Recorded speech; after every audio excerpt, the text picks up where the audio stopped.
Hello and welcome to CityBeat inside Palo Alto. I'm PA Moore.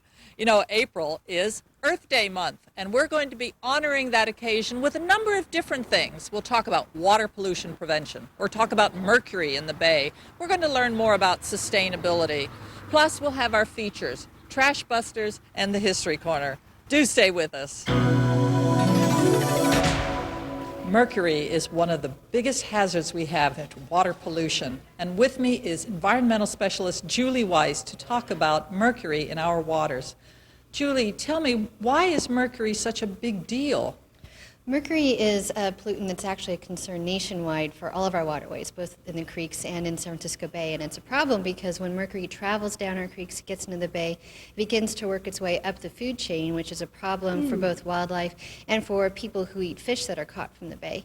And actually in our area, it's recommended that people eat no more than 8 ounces of fish caught from the bay because of the high levels of mercury. And apparently there's a very simple way to cut down on the mercury in the water pollution, and that has to do with thermometers. We are actually tackling a number of sources of mercury in our area, and one of the residential sources is, in fact, old mercury thermometers. And so we have started a digital thermometer exchange program where if people bring in their old mercury thermometers, they'll receive one of these digital thermometers for free. And people can bring in as many mercury thermometers as they'd like, and we will give out one of these thermometers per household. Well, what a generous thing to do. Now, I've already turned in my household thermometer, but I believe I have one in the backyard, one of those, outside You thermometers. could bring those in as well. And if people want a digital thermometer, we will give you one of those. But the ones that we give away are fever thermometers. Okay. And what's the best way for people to get more information? They can go to the website that they'll see on the screen for any of the drop-off locations we have throughout the city. And in Palo Alto, we have 4 drop-off locations, one here at City Hall at Victoria's Desk. We also have one at the Avenida Senior Center, the Palo Alto Medical Foundation, and people can also bring it to my office at the Regional Water Quality Control Plant out by the airport. So there's really no excuse. We've given you a free thermometer in exchange. There's 4 drop-off locations, plus it's a win-win. Well, we're trying to make it as easy as possible, so hope so. Okay. Thank you so much, Julie. Thank you. I'm with Lieutenant Ron Lawrence of the Palo Alto Police Department, and we're going to talk about the Ride Along program. Ron, first tell us, what is the Ride Along? Well, a ride-along program is where the police department invites citizens as individuals to ride along with a patrol officer on duty so that they can be introduced and see what we do as patrol officers. And that sounds like a great opportunity to get inside the police department. So what are some of the benefits? Well, some of the benefits are that people can see what police work really is, as opposed to what they have preconceived on TV or the movies. Sure. And it develops a relationship between the police department and our citizens as well. It allows us the opportunity to interact and talk more and answer questions that people might have always had. And you have a lot of skills that you have in a ride-along. It's how you observe things, so a person would learn all about that. Now tell me, I guess there's a waiver I would have to sign, right? There is, and the waiver is to limit the city's liability if someone were to get injured or hurt. We do everything we possibly can to make it as safe and as enjoyable as possible, but we have to have the waiver signed for the liability reasons, and also because we're exposed to information that the average citizen's not able to get, and we limit the ride-along's exposure to that information, but there may be times when they see things that we wouldn't necessarily want them to go out and repeat. Oh, and are there any restrictions like age? There are. 18 and over can ride on their own volition. Okay. If there's somebody that's in high school, a Palo Alto high school, and they're 16 to 18 if they have their parents' permission. Okay. And how would a resident get more information? They can either come to the police station and ask for the waiver at the front desk, or they can call the phone number at the screen at the police department. Super. Thanks so much, Ron. Thank you. Detective Joyce Metzger and I are going to be talking about something that's very serious in today's day and age, identity theft. Joyce, let's start with something very simple. My credit card gets stolen, somebody uses it. Is that identity theft? So really, what's the definition? Not necessarily. Identity theft is actually when your personal information is taken from you without your knowledge, without your permission, and then used to go ahead and open up a line of credit, buy a car, get a loan. The simple use of your credit card over at the department store is not necessarily identity theft. That's simple theft. It requires the actual use of your social security number, your name, your date of birth in order to set up a line of credit. All right, so then the important things are to keep my social, my birth date, and those things private. So what advice do you give to residents as to how they do that? Absolutely. That is absolutely pivotal. You should be very stingy with the way you give out your information. Obviously, we have to give out our information sometimes at the doctor's office, sometimes in order to get a loan. But if somebody were to call you from the bank in order to try and verify your information, you should be extremely skeptical. You should not give them any information. And as a matter of fact, you should probably hang up on them. If you feel that that was actually a real call, go ahead and contact the bank independently. Ask for the branch manager. Make sure that the person actually has a need for your information. But don't give out your information to anyone. It seems to me then that your job in tracking down identity theft must involve an enormous paper trail or phone calls. How do you investigate something? That's exactly what it is, which is actually, in a way, kind of nice because we can always follow the paper trail. But upon the initial receipt of one of these cases, yes, the phone calls start and we end up calling everywhere. We have a lot of cases that come from outside jurisdictions, and the actual crime will have taken place elsewhere other than in Palo Alto. So it's our turn to try and figure out where the actual crime was committed and see what other leads we can develop in order to forward the case on to the correct jurisdiction where the crime was committed. A lot of paperwork involved. So with all that paper trail involved and the work that you must do, there's certain things that certainly a resident could do, or any person, any individual, to prevent the whole problem from occurring. Absolutely, to some degree. Obviously, if somebody wants your information badly enough, there are ways to find it. But some basic steps you can take, as I said, is to be stingy with divulging of any of your information. Buy a shredder. That's one of the most important things we can do. So many times we receive mail and we toss it. People actually go dumpster diving just for that information. Be aware of all of your financial records and your reports. Know when you're supposed to be receiving your bills and be able to contact those agencies when you don't receive them to make sure that nobody else has intercepted your mail. And most importantly of all, order a copy of your credit report to check it on a regular basis. Yes, and now there's legislation that we can get a free credit report once a year, so that'll help. And so lastly then, how would residents get more information, or what's the first step they should do if they run into a problem? Well, the first step obviously is you want to gather as much information as you can. You want to contact the police department, but we're going to be unable to help you unless you've got as much information up front.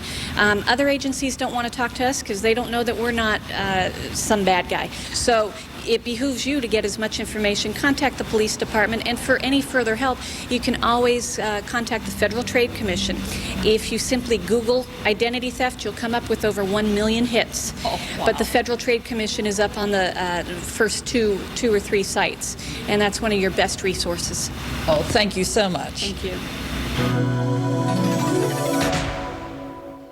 La Comida does a great service for our seniors in serving wonderful, nutritious meals. I'm here with Ben Stolpa to talk about the program. Ben, give us a little bit of a background on La Comida. Well, I'll be happy to. La Comida was started in 1972 through the volunteer donation and primary effort of the Rotary Club of Palo Alto. So it's now in its 32nd year of serving meals, nutritious meals, in a social context of seniors. I understand that social context is really the important part. It's not just eating, so tell me about that. Well, we've found, and it's been clear for a long time, that oftentimes seniors get to be housebound. And housebound means sometimes not eating as well as they should, but also, I think socially, just as important, perhaps more important, socially lacking in contacts and stimulation. So the purpose really of La Comida is a nutritionally balanced meal program serving seniors, as well as, and you're right, probably as important, maybe even more important, allowing seniors to step out, have a social life, and see what the world is all about. Mm-hmm. And certainly that's true. When you have a meal together, we've become more friendly. Oh, absolutely. Yeah. Now, tell me, I understand you serve meals in different places. Yes, the original program was La Comida itself, which was located here in Palo Alto, the church. But we have moved here to the senior center where we are an independent program from Avenidas, totally, a separate board, separate program, separately funded. Mm-hmm. But as part of our mission, we have been asked and have provided for the same nutritious, balanced meals to two other sites, which is one is at Cubberley, and the other one is the Stevenson House. So there are three sites, but this is the primary site. Okay. And I understand I would have to be 60 years of age in order to qualify for the meals. So what are the other sort of restrictions or requirements? Well, there aren't too many restrictions and requirements. 60 is sort of the age requirement, but if you have a spouse who is younger than 60, obviously not a problem. Okay. And guests, of course, are welcome also. But the program itself, as a subsidized or low-cost food program, is geared to senior citizens 60 and over. Okay. And how would a resident get more information? It's obviously a wonderful program. It is indeed, and I've been really, as president of the board this year, I've been really impressed by truly the wonderful comments I have received from the diners here and the seniors. The best way is to call the La Comida phone number, and also another option is to call the City of Palo Alto, and it'll be available through the Palo Alto Information Board, and also Avenidas can be called. Okay. It's also online on the internet through the Avenidas website, which is referred over to the La Comida site. Well, thank you so much, Ben. It's been a pleasure talking with you. My pleasure also. Thank you. I'm here at Pierce Park, which is on Park Boulevard, and with me is Steve Steiger to talk about the history of some of our parks. Steve, let's start with the one where we are, which is Pierce Park. Who was Alexander Pierce? Alexander Pierce was an early resident and merchant in the town of Mayfield, which is the town that predates most of Palo Alto, centering around California Avenue, dates from the 1850s. He and his business partner, William Page, ran a lumber yard in town. William Page, his partner, had a sawmill on the other side of the hill and built a road from his sawmill to his lumberyard. Hey, don't tell me. I know what it is. Page Mill Road. Yes, it probably technically should be Page's Mill Road, but we know it as Page Mill Road, and it was a road that brought the lumber to their lumberyard. Okay, but now there's got to be a story. It's Pierce Park and Page Mill Road. Why isn't it Pierce and Page Park and Pierce Page Road? Well, a lot of business arrangements in those days, partners went in and out of relationship with the other. So sometimes they were partners, sometimes one bought the other out, and sometimes one wasn't around. But Alexander Pierce lived in this area for many years and actually died in the 1920s. William Page sort of left this area, and we don't really know where he went. Oh. Tell me then, there are some other parks that are named after people. Yeah, a lot of the parks in Palo Alto are named honoring famous or well-known or favored residents, but some of them are actually named for the people who gave the park to the city. So we might have the Wallace Park, for example. Which one was that one? Well, Sarah Wallace was an early resident. She was actually, her and her husband were the predecessors to the Baron, Edward Barron in Barron Park, but much later in their life they through some financial difficulties were forced to sell off their large estate and move to a small house in Mayfield, and the site of that house became a park that was named after her. Well, gosh, I see you've got a great little book in your hand there. Tell us about this book. Well, the Historical Association publishes a series of booklets in addition to the centennial history, and this one's The Parks of Palo Alto, which details the history of each of the parks up until the last one. The Sofa Park isn't in here yet because it's a brand new park, but And hasn't been named yet. it hasn't been named yet. But it is a park. Downtown North was a park that was around for many years without its official name, but eventually it became Johnson Park. Okay. Well, thank you so much, Steve. And how would a resident get more information about parks and all sorts of things Palo Alto historical? Well, one, you can come by the history desk over at the main library, or you can purchase in many of the bookstores locally this Parks of Palo Alto. Thank you, Steve. You're welcome. Child care is always an issue for young parents. I'm here with Rachel Samoff to discuss child care in Palo Alto. Rachel, first, why don't you tell me about your center here? I'm the executive director of the Children's Preschool Center. We're here on Middlefield Road in the Cubberley Community Center, and we provide care for about 140 children from 6 weeks to 5 years of age. We've been here for 20 years. This is our 20th year, actually. Wow. Well, happy birthday or anniversary. Thank you. And tell me, a parent must have a lot of different options when it comes to child care. Could you outline those? Yes, parents can have a nanny who comes into their home, somebody that they hire personally, or they can take their child to a family child care provider, meaning they take their child into someone else's home that they've chosen, or they can choose a center environment that is a larger environment that provides a more structured program and professional staff. And then tell me, if I were to leave my child somewhere, the quality would be an issue. I want to know about these people and their qualifications. How do I deal with that whole topic? Quality is absolutely central, and the more we learn about children's brain development, the more important quality becomes. These years are really important years. Quality standards in the U.S. are rising. There are licensing standards that family child care homes and centers need to meet. Those are pretty basic health and safety standards. But there are also accreditation systems that go much further than that. So the National Association for the Education of Young Children, the NAEYC, has an accreditation standard that really has set a national standard of excellence for child care in the U.S. And centers like ours, we've been accredited since 1991. You can look for centers with that accreditation, and that's an assurance of quality for you. Then another issue that we've seen probably in the last few years has been the whole dot-com boom and bust. So what are the issues involved in that cycle, and what do parents do now compared to what they did a few years ago? Well, at the height of the boom, finding good childcare was a desperate struggle for parents. There just were not the slots. And parents really had a very difficult time finding childcare. One of the sort of amenities of not being in those boom years anymore is that there is more capacity in child care centers because there are many fewer two-parent working families. So parents now do have choices as to where to put their children, so that's actually a benefit.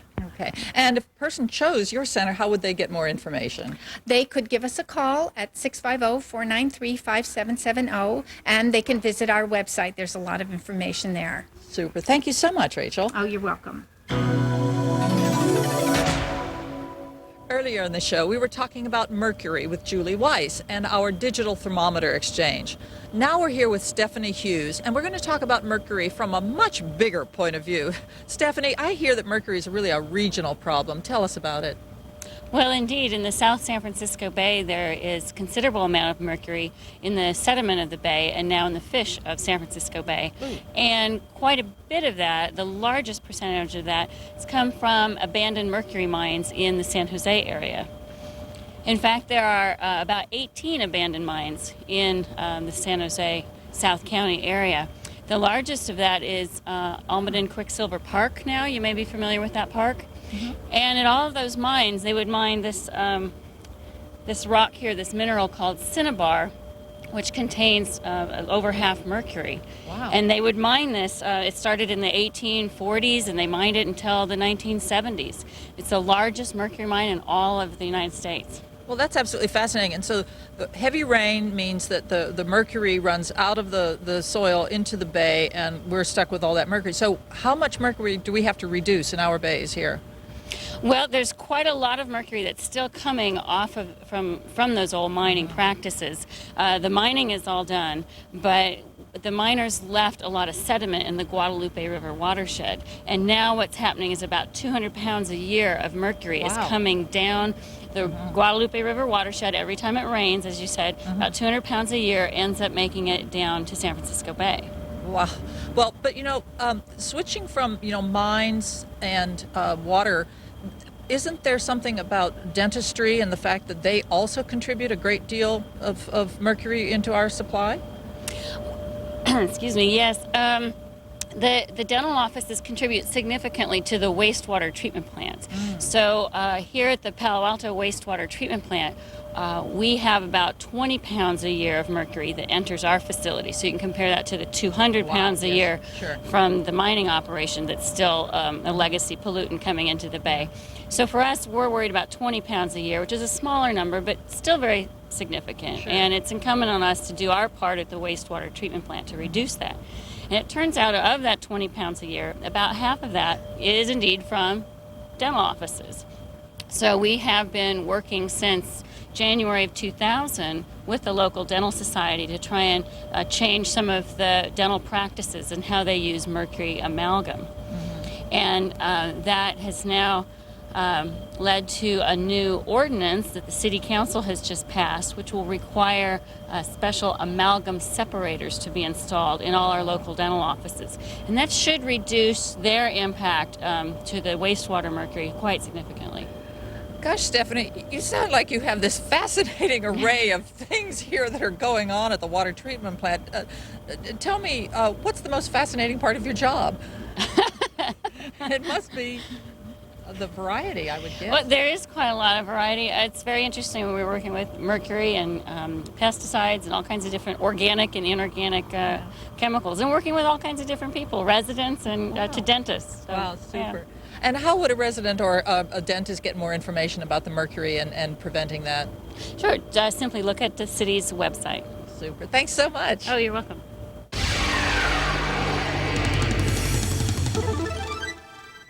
Do you enjoy your daily tea, coffee, latte?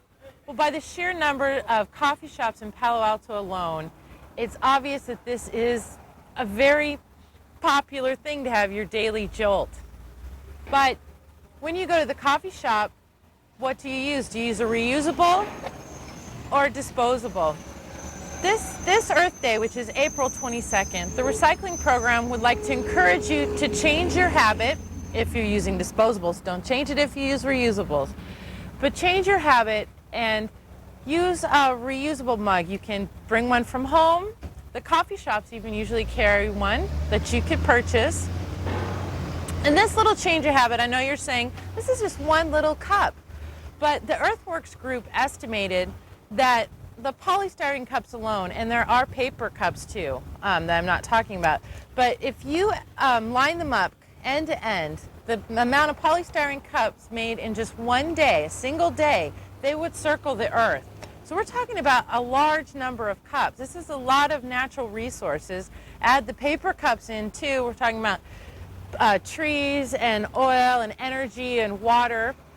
And we're trying to reduce that. That's a large impact on the Earth. So if everyone made this simple habit change of bringing your reusable mug, using your reusable mug, a significant impact would be made and a lot of natural resources would be saved. And we don't want this to get away from us. Litter is a huge issue as well, the plastic in our oceans and waterways. So if they don't make it to the landfill, where they shouldn't be anyway, then they're litter. So the recycling program will be visiting various coffee shops throughout Palo Alto the week of April 19th through the 24th.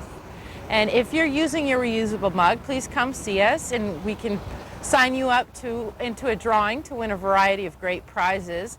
If you don't have a reusable mug yet, we'll also be giving those away, so come and see us for that. So remember, it's all in where you pour it. This is Wendy Hediger reminding you to reduce, reuse, recycle, and buy recycled.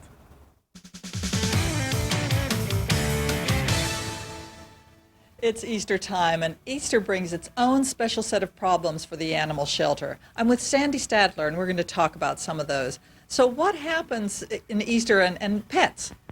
Well, for many, many years, pet stores and even retail stores will put baby chicks, ducks, and rabbits up for adoption during this time in hopes to entice parents to give these cute little babies as Easter pets. And we all know that they require very specialized care, specialized housing, and it's just, if you're not prepared for it, I don't think parents know what they're getting into.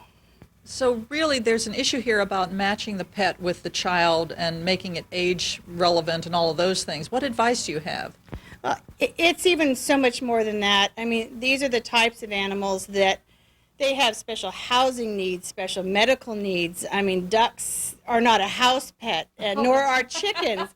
You may not even be able to have them where you live as far as the laws in the city. Yeah. Right. And, you know, rabbits, on the other hand, they can be a very fun house pet, but you have to do your research first because you have to prepare your house for the rabbit, and you have to do that first in order to really have an enjoyable partnership. And unfortunately, I think it's the parents that get frustrated after the problems begin, that they don't want to then hear what they should have done, and I think they just want to alleviate the problem, and that usually means bringing them to us. So what happens, say, a month or so after Easter down here at the animal shelter? Well, it is certainly something that we see occasionally. We will get these animals surrendered to us. They are no longer cute little babies. They're kind of in that awkward teenage stage, which we don't mind. But we are set up to house them properly, and we have people who have these animals as pets and are willing to rescue them from shelters and give them the appropriate kind of homes. And as sad as it is, we certainly don't need more animals coming into a shelter to find more homes. This is the appropriate place, and rather than take them out and let them go or put them in the backyard and see if they're going to fend for themselves, they're not. Bring them in here. Shelters are sanctuary, and that's what they're here for. And we have other animals up for adoption right now, do we? Absolutely. Okay, let's go take a look. Great. Now available for adoption at Palo Alto Animal Services. Tulip is a 9-month-old spayed female that came to us as a stray. She's very feisty, playful, and full of energy and would do best in an adult home. Jackie's a 5-year-old spayed female. She's very gentle, well-mannered, loving, and easygoing. Jackie's had surgery on her front claws, so she needs to be an indoor cat. Zizi is a 1-year-old spayed female who is looking for a calm and compassionate person to adopt her. Zizi is a little shy, but warms up quickly and is quite playful. Cinder is a 5-year-old spayed female who's been declawed. She's very gentle and gets along well with other cats. India is a beautiful 11-year-old spayed female who gets along well with other cats. She's very gentle and charming. Roy is a 6-month-old neutered male kitten. Shy yet playful, Roy would do best in an adult home. Rudy is a 1-year-old neutered male Australian Shepherd. Rudy is a highly energetic dog, so an active home would be a perfect match. Polly is a 1-year-old spayed female pit bull mix. She's a very sweet young lady who loves everyone she meets. Brody is a 1-year-old neutered male German Shepherd mix.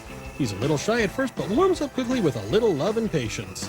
Ember is a 5-year-old spayed female pit bull. She's a high-energy dog who can be a little silly, so her perfect match would be someone who can handle her strength and strong will. Polly is a spayed female bunny who was left at the front door of the shelter. She's easy to handle, loves people, and is litter box trained. For information on these fine animals and many more, visit us at Palo Alto Animal Services, 3281 East Bay Shore Road in Palo Alto. We're open Monday through Saturday, 11 a.m. to 5:30 p.m. Give us a call at 650-496-5971.